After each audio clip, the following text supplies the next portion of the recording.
Good Morning Business. Le débat.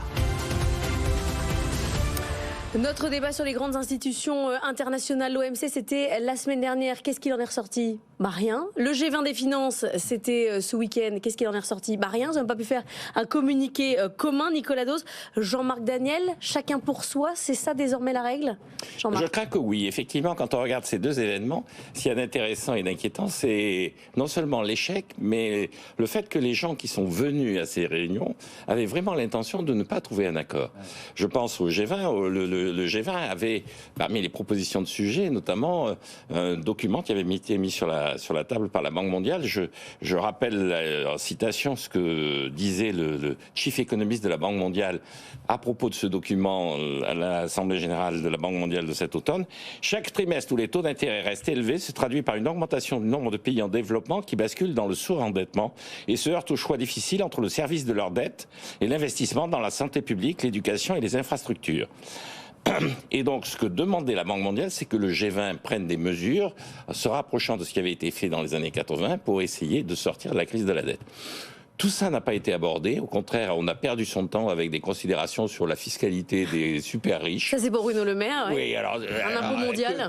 En plus que, encore une fois, le président du Brésil, qui se prétend d'extrême gauche, mette ça en avant, pourquoi pas ? Mais que quelqu'un qui a supprimé l'ISF en France mette ça en avant, c'est assez singulier. Alors, je ne le défends pas. Simplement, vous savez qu'il y a une préoccupation sur les écarts de revenus qui augmentent et de patrimoine qui peut créer des désordres sociaux. J'entends bien, mais c'était le cas aussi quand on a supprimé l'ISF. Et donc, la réponse par l'impôt sur le patrimoine, encore une fois, a été balayée à l'occasion de la suppression de l'ISF. Si je reviens à l'OMC, il y avait effectivement un sujet qui était essentiellement, indépendamment du commerce électronique, il y avait l'agriculture. Et là aussi, il y avait un rapport qui avait été demandé en 2021 à la FAO. Et que disait ce rapport ? Donc, le rapport, pour préparer cette négociation, demandait effectivement à ce qu'on généralise le libre-échange dans l'agriculture et s'interroger sur l'utilisation des subventions. Et donc, le rapport disait en 2021, 540 milliards de dollars sont des subventions données à l'agriculture. Le problème, c'est que 87% de ce soutien, soit environ 470 milliards de dollars, entraîne une distorsion des prix et est nuisible sur le plan environnemental et social.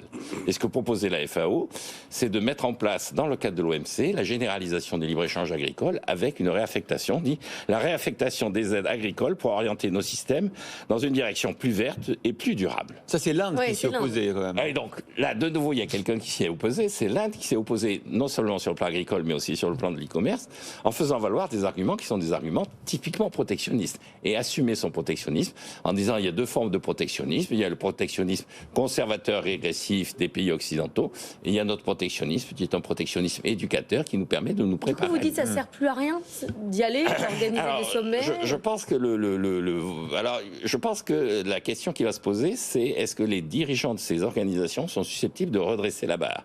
Donc à la fin de la réunion, la directrice générale de l'OMC, Madame Okonjo-Iweala, a fait cette déclaration. Donc là aussi, je le cite. Je terminerai par une citation que l'on attribue à Winston Churchill. Il aurait dit « Le succès n'est pas définitif, l'échec n'est pas fatal, c'est le courage de continuer qui compte. » Et donc, l'essentiel, c'est de participer. C'est entre ces mains. C'est pas très engageant, non ? En latin, on disait. C'est lundi. On disait que oui, on disait comment en latin ? Jean-Marc, il en perd son latin. Semens missis insemine, c'est-à-dire que c'est par la semence qui va vous donner la récolte. Si vous voulez véritablement faire quelque chose, il faut mettre au départ une bonne intention, une semence. Autrement dit, l'essentiel, c'est de participer. Exactement. C'est la traduction. C'est la traduction. Avec l'intention de réussir, pas de participer. Merci Jean-Marc. Nicolas voudrait participer également. Oui, non, mais la question posée ce matin sur est-ce qu'on vit une grande panne de l'ensemble de ces organisations internationales, c'est une sacrée belle question. Alors, je me suis posé la question, je suis arrivé à des grandes observations un peu générales et arrivé à peu près zéro solution. Parce que je me dis effectivement, est-ce que toutes ces organisations, alors on a parlé de l'OMC, on a parlé du G20, on pourrait se poser la même question même sur l'OMS, ou sur le FMI, ou même la Banque mondiale, est-ce qu'elles ne sont pas en train petit à petit de vivre une espèce d'obsolescence programmée ? Parce qu'en fait, on voit effectivement des éléments qui vont à rebours de ce qui a fait naître et vivre ces organisations depuis qu'elles ont vu le jour, et elles sont quand même nombreuses à être anciennes. Jean-Marc a cité le mot protectionnisme, c'est quand même le mot du jour. Les marchés sont de moins en moins ouverts, le protectionnisme s'installe, c'est exactement l'effet inverse de ce qui était dans l'esprit de la création du GATT en 1947. Depuis, l'OMC va d'échec en échec, c'est pas la peine de rappeler Doha 2001, et c'est une organisation qui vivote, comme vient de le décrire Jean-Marc, notamment en plus avec un organe de règlement dit différent qui est complètement HS. On voit qu'on a des vents contraires systématiquement sur la mondialisation. Aujourd'hui, les accords de libre-échange, ils sont souvent bilatéraux, éventuellement régionaux, mais ça ne va généralement pas au-delà. Il y a un multilatéralisme qui est aujourd'hui clairement affaibli, alors que les organisations dont on parle ont été créées pour faire de la coordination entre les États. Ben, c'est de moins en moins possible. La logique de l'OMC, un pays, une voix, c'est un bon vieux principe, mais qui est à peu près mordé aujourd'hui. Et moi, objectivement, je vois vraiment s'installer une fragmentation. Vous avez le monde occidental développé, et vous avez les anciens BRICS, ce qu'on appelle aujourd'hui le Sud global. Et donc, le dernier élément et le nouvel élément, c'est qu'on avait jusqu'ici les Américains qui jouaient un peu le rôle de gendarmes du monde et d'assureurs en dernier ressort. Je ne sais pas quel rôle vont jouer les Américains, notamment après l'élection qui va avoir lieu cette année.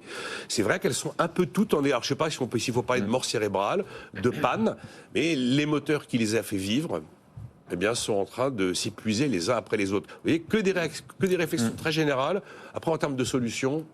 Merci beaucoup, Nicolas Dose. Je sais que vous êtes payé pour répondre à nos questions. Oui, mais j'ai essayé de répondre à vos questions.